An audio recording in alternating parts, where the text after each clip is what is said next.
then your degree blah blah blah karena kari blah blah blah.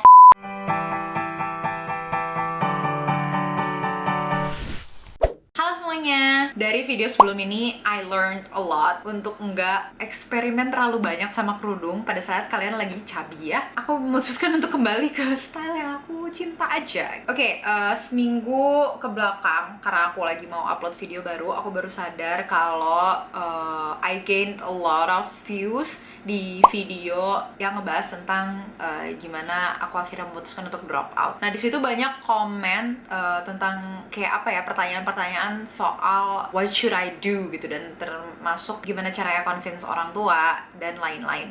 Menurut aku, pada saat kalian mau convincing someone else to accept keputusan yang udah kalian ambil, akan jauh lebih baik kalau kalian itu udah convince yourself. Jadi kaliannya sendiri pun udah yakin dengan keputusan kalian dan udah udah punya bukan backup plan sih, tapi kayak a new plan that is supposed to be plan B tapi sekarang jadi plan A kalian. Jadi di video kali ini aku bakalan lebih ngebahas tentang apa aja sih hal-hal yang udah aku pelajarin setelah berapa tahun berarti ini sekarang? 8 tahun keluar dari kampus dan ternyata I'm living a good life, I think. Yang perlu kalian ingat adalah namanya kehidupan, ada di atas, ada di bawah, naik turun, tapi pada saat aku ngerasa aku lagi di bawah, aku cuma ngerasa oke, ini struggle aja untuk ngejalanin apa yang aku suka untuk jalanin. Bukan dimana aku harus mikir gue harus apa ya, ini gue pengen lepas dari ini semua. Enggak, aku alhamdulillah nggak pernah ada di posisi itu lagi, dan kalaupun emang ada struggle, aku selalu semangat untuk ngelewatin itu dan berharap bisa cepet selesai semua struggle itu. Karena pada saat aku berada di poin hidup aku yang aku cerita video tentang aku gimana memutuskan untuk drop out itu aku bahkan nggak ada semangat untuk ngelewatin ini semua. Aku cuma kayak bener-bener oke, gue nggak tahu hidup gue harus dibawa kemana. Kalau yang ini aku udah tahu kehidupan aku bakalan dibawa kemana. Aku cuma ya udah having a problem normal. Sebelum kita mulai, aku pengen ngasih tahu sekarang karir aku kayak gimana. Aku sekarang bekerja sebagai full-time guru bahasa Korea dan juga founder dari lembaga kecil bahasa Korea yang sedang merintis lah ya. Di tempat yang aku pimpin ini sekarang ada 7 guru lain selain aku, ada beberapa staff, dan walaupun penghasilannya nggak selalu up, tapi I think it's enough for me to live my life right now. Jadi buat kalian yang masih bingung ke depannya bakalan kayak gimana, mungkin bisa mengambil sedikit hikmah dari cerita-cerita aku ini, karena pada akhirnya aku juga punya karir yang menjanjikan kok. Walaupun aku bukan sarjana dan walaupun aku drop out dari kampus. Poin pertama, berhenti kuliah itu bukan berarti berhenti belajar. Pada saat kalian di kampus, kalian bakalan belajar banyak banget hal yang mungkin bakalan kepake nantinya dan mungkin juga enggak. Tapi pada saat kalian udah keluar dari kampus, kalian bisa menentukan apa yang mau kalian pelajarin dan apa yang kalian ingin lakukan ke depannya. Nah, pada saat kalian udah tahu kalian ingin melakukan apa, kayak misalnya kalian pengen jualan aja, kalian harus ngerti untuk menjalankan itu kita butuh ilmu, dan ilmu itu ya harus kita pelajarin. Saat aku mutusin aku pengen berhenti kuliah, aku udah pernah diajak untuk kerja ngajar bahasa Korea, tapi pada saat itu aku cuma bisa ngajar bahasa Korea basic. Aku belum berani untuk ngambil kelas yang lebih tinggi lagi. Nah, jadi setelah itu aku belajar sendiri otodidak karena level di tempat aku les dulu udah nggak ada untuk ngajarin aku, jadi aku banyak otodidak. Dan dari otodidak itu aku belajar sangat banyak hal sampai tiba-tiba aku bisa banyak banget ngobrol dalam bahasa Korea sama banyak orang. Jadi walaupun aku tahu aku udah bisa melakukan suatu hal dan aku mau melakukan hal itu, aku ngerasa aku belum cukup di situ, dan aku tahu aku harus belajar jauh lebih banyak lagi untuk menjalankan karir yang aku pengenin pada saat itu. By the way, serius banget ya videonya kali ini karena topiknya rada berat ya. Setelah kalian belajar itu juga bukan berarti setelah setahun 2 tahun kalian bisa berhenti belajar. Waktu terus berjalan, dan seiring berjalannya waktu tuh pasti ada yang update kayak ilmu kedokteran aja deh. Ilmu kedokteran pada saat sekarang sama 10 tahun yang lalu itu pasti udah beda banget. Pasti udah banyak perkembangan. Apalagi kayak ilmu tentang sosial media, tentang marketing udah beda banget sama 10 tahun yang lalu. Walaupun belajar bahasa yang udah ada dari 100.000 tahun lalu aku nggak tahu, tapi dalam aku proses mengajar ini, aku membutuhkan ilmu marketing juga, aku membutuhkan ilmu self branding juga, aku membutuhkan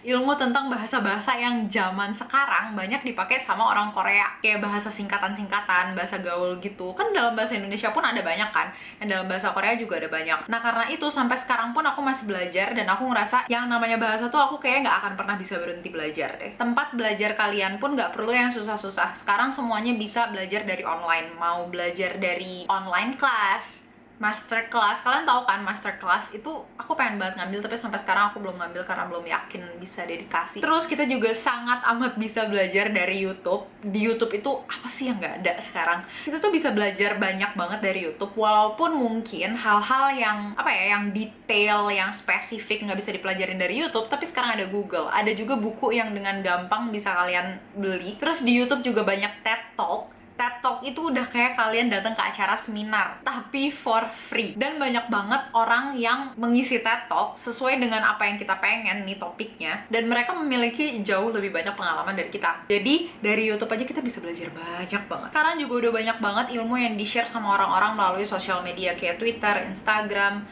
terus apalagi TikTok. Kayak kemarin aku baru aja nemuin akun di Instagram tentang sex education basis Islami yang kayaknya menurut aku cocok banget untuk dipakai kalau misalnya kedepannya kita pengen ngedidik anak kita di masa depan. Jadi dengan semua akses yang kita punya sekarang di zaman sekarang ini, kayaknya nggak ada alasan untuk kalian berhenti belajar deh. Poin yang kedua, cari apa hal yang kamu sukai. Simple banget kan kedengarannya, tapi ternyata banyak banget orang yang masih nggak tahu harus ngelakuin apa setelah mereka berhenti dari kampus atau memutuskan untuk drop out. Kalian harus cari sesuatu yang kalian suka, tapi bisa membuat kalian untuk grow up juga menjadi orang yang lebih baik lagi. Karena kalian itu seharusnya, kalau emang kalian udah kuliah dan kalian memutuskan untuk keluar, keputusan keluarnya itu adalah keputusan yang lebih baik daripada kalian berada di dalam kampus tersebut kan. Sedangkan kalian keluar dari kampus tersebut itu kalian bisa dapat sarjana, bisa memiliki ilmu yang sangat banyak. Nah, kalau misalnya kalian keluar dari sana dan menurut kalian itu adalah yang terbaik buat kalian, pastinya di luar kampus pun kalian bisa mendapatkan ilmu yang lebih baik juga buat diri kalian. Tapi ilmunya lebih spesifik, yaitu tentang apa yang kalian sukai dan apa yang pengen kalian jalanin ke depannya. Dari hal kecil dimana kalian misalnya ngerasa, oh iya gue suka sama hal ini A, itu kan bisa ngebikin kalian apa ya, kayak excited tentang hal ini. Terus habis itu kalian belajar dan menjadi tahu tentang hal ini. Dari situ bahkan kalian bisa menghasilkan uang, ya nggak sih? Jadi dari situ kalian bisa pelan-pelan membangun karir kalian tanpa kalian sadari. Kalau misalnya emang kalian nggak tahu kalian sukanya apa, you can ask for help from people around you, atau bahkan dari professional help kayak dari psikiater atau dari terapis atau dari psikolog yang kira-kira bisa ngebantu kalian untuk metain apa sih hal yang kalian suka dan kalian pengen jalanin ke depannya. Contohnya dari aku suka Koreaan, aku suka nonton drakor, aku suka nonton variety show, aku suka K-pop. Ujung-ujungnya aku suka bahasanya. Akhirnya aku kembangin, aku belajar lebih banyak tentang bahasanya. Dari situ aku jadi bisa punya banyak relasi orang-orang Korea juga yang akhirnya bikin aku latihan bahasa Korea juga. Dari situ juga akhirnya aku jadi senang untuk sharing things on social media. Dan walaupun kayak sharing things on social media nggak selalu menghasilkan uang, tapi it makes me a better person, I think. Karena kayak aku ngerasa aku mau present diri aku di depan orang banyak. Jadi I have to be a good person, ya nggak sih? Poin ketiga, be more than your degree. Maksud dari be more than your degree itu apaan sih? Jadi gini, kadang orang-orang yang nggak punya sarjana atau nggak lulus dari kampus itu dipandang jauh lebih rendah dibandingin orang-orang yang lulus S1, apalagi S2, apalagi S3, dan di kampus yang bagus banget. Pasti nggak sih? Kita nggak punya itu. Tapi walaupun begitu, kita tetap harus bisa pakai otak kita. Our brain needs to be upgraded. Setiap harinya, atau ya gampangnya setiap tahunnya, kalian harus learn more things about yourself and other people around you and something that's happening around the world. Bahkan, tahu apa yang kalian suka, tahu apa yang bisa kalian jalanin, tahu apa yang bisa menjadi kemampuan diri kamu sendiri, diri kita sendiri, itu adalah sebuah, apa ya, kemampuan menurut aku. Kayaknya nggak semua orang bisa ngelihat itu di dalam diri mereka sendiri. Poin kedua dari maksud aku ini, termasuk juga rasa percaya diri, confidence. Kalau kalian punya rasa percaya diri akan apa yang kalian udah jalanin dan tentang diri kalian sendiri, kayaknya susah deh buat orang lain ngerendahin kalian. Karena gimana ya, misalnya nih aku ngomong ke kalian kayak gini, tapi ngomongnya, ya jadi yang pertama aku pengen Sorry, aku malu banget. It's hard. Kalian gak bakalan percaya sama apa yang aku ngomongin. Kalian gak bakalan kayak ngedengerin gitu loh, nggak bakalan yakin sama apa yang aku share di sini. Tapi karena aku yakin sama diri aku sendiri dan aku yakin dengan pengalaman-pengalaman aku jadi bisa lebih percaya diri sharing semua hal ini ke kalian. Jadi apa yang kalian lihat ini emang sih nggak 100% aku di depan semua orang bisa kayak gini. Aku bisa pede depan kamera karena kemungkinan besar yang nonton ini adalah orang yang related sama aku. Nah, tapi gimana aku present diri aku di depan orang-orang saat baru aku pertama kali ketemu, atau aku bilang kalau misalnya aku nggak lulus, itu aku ngomong dengan pede aja, kayak oh iya aku nggak selesai kuliahnya. Kenapa? Misalnya tanyain, ya waktu itu soalnya sakit dan kayak ngerasa ini keputusan yang terbaik aja yang udah aku ambil. Kayak kalau misalnya aku nggak ngambil keputusan itu, aku nggak bakalan ada di sini deh sekarang. It's always the things that I say. Karena emang benar kenyataannya kayak gitu dan aku pede sama keputusan aku pada saat itu. Aku yakin kalau aku dulu nggak ngambil keputusan itu, aku pasti sekarang ada di bawah, lebih bawah daripada sekarang. Kalian harus percaya kalau gimana cara pandang kalian ke diri kalian sendiri itu penting banget dan bisa mengganti cara pandang orang lain kepada kalian. Tapi yang penting dari hal ini juga, kalian harus tetap sopan, oke? Kalian harus tetap sopan walaupun kalian pede.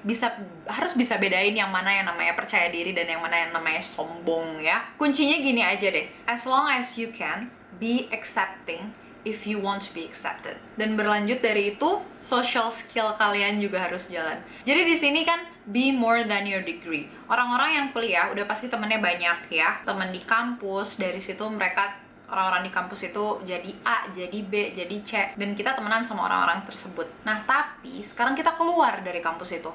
Apakah kita masih dapat memiliki koneksi tersebut? Belum tentu. Tapi yang harus dipentingkan di sini, kalian tetap harus punya social skill. Keluar dari kampus bukan berarti kalian bisa nggak punya teman. Walaupun kalian introvert kayak aku tuh tetap sering kayak nge-reply storiesnya orang-orang. Yang akrab-akrab banget juga aja sih. Enggak sih, kayak gue reply ke banyak banget orang. Ya pokoknya aku suka nge-reply stories orang karena emang ya udah it becomes a habit. Jadi kayak kalau misalnya aku ngerasa story-nya lucu, story-nya apa ya, relatable kayak gitu-gitu, biasanya pasti aku nge-reply atau at least reaction lah ya. Jadi walaupun kalian nggak sarjana, social skill itu penting banget terutama untuk karir kalian ke depannya. Mungkin nggak banyak yang mengakui ini, tapi connection itu penting banget. Ini adalah salah satu hal yang masih susah banget ke aku karena aku anaknya kayak suka malu sendiri gitu loh kalau JB-JB gitu.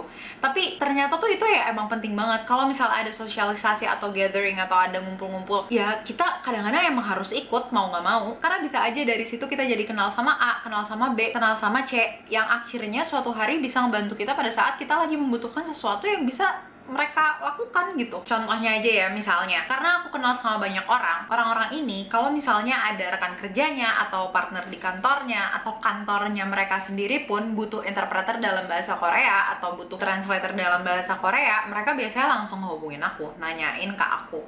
Jadi hal-hal kecil kayak gitu sebenarnya adalah hal yang besar dan bisa sangat membantu kita ke depannya. Poin terakhir yang aku pelajarin selama 8 tahun terakhir ini, life is more than what people think of us. Kalau kita fokus sama apa omongan orang dan dengerin apa kata-kata orang di sekitar kita nggak bakalan grow up. Kita bakalan stuck di zona nyaman kita terus, dan kita nggak akan pernah berani untuk ngambil resiko. Dan pada saat kalian mutusin untuk nggak peduli sama omongan orang dan mulai ngejalanin hal-hal yang pengen kalian jalanin, trust me, you'll be the best version of yourself. Kita harus berani diomongin orang dulu, kita harus berani dicecer dulu sama orang-orang sekitar kita yang ngerasa mungkin kita nggak bakalan pernah sukses. Tapi kalau kalian yakin sama diri kalian dan kalian bisa bener-bener ngejalanin itu dan bukan cuma ngomong doang, yang bakalan nyesel pernah ngomong kayak gitu ya mereka aja. Aku sering lihat deh kayaknya di TikTok apa di Instagram Reels gitu, orang-orang pada ngomong jangan sampai omongan orang itu ngebikin kalian nggak jadi diri kalian yang seharusnya. Kayak coba aja nih bayangin, aku ngupload YouTube, aku nggak tahu siapa yang bakalan nonton. Aku berharap at least ada 10 orang yang nonton aja, aku udah alhamdulillah banget. Tapi aku pengen share hal-hal kayak gini jauh lebih banyak lagi, dan aku nggak peduli sama omongan orang. Mau orang ngomong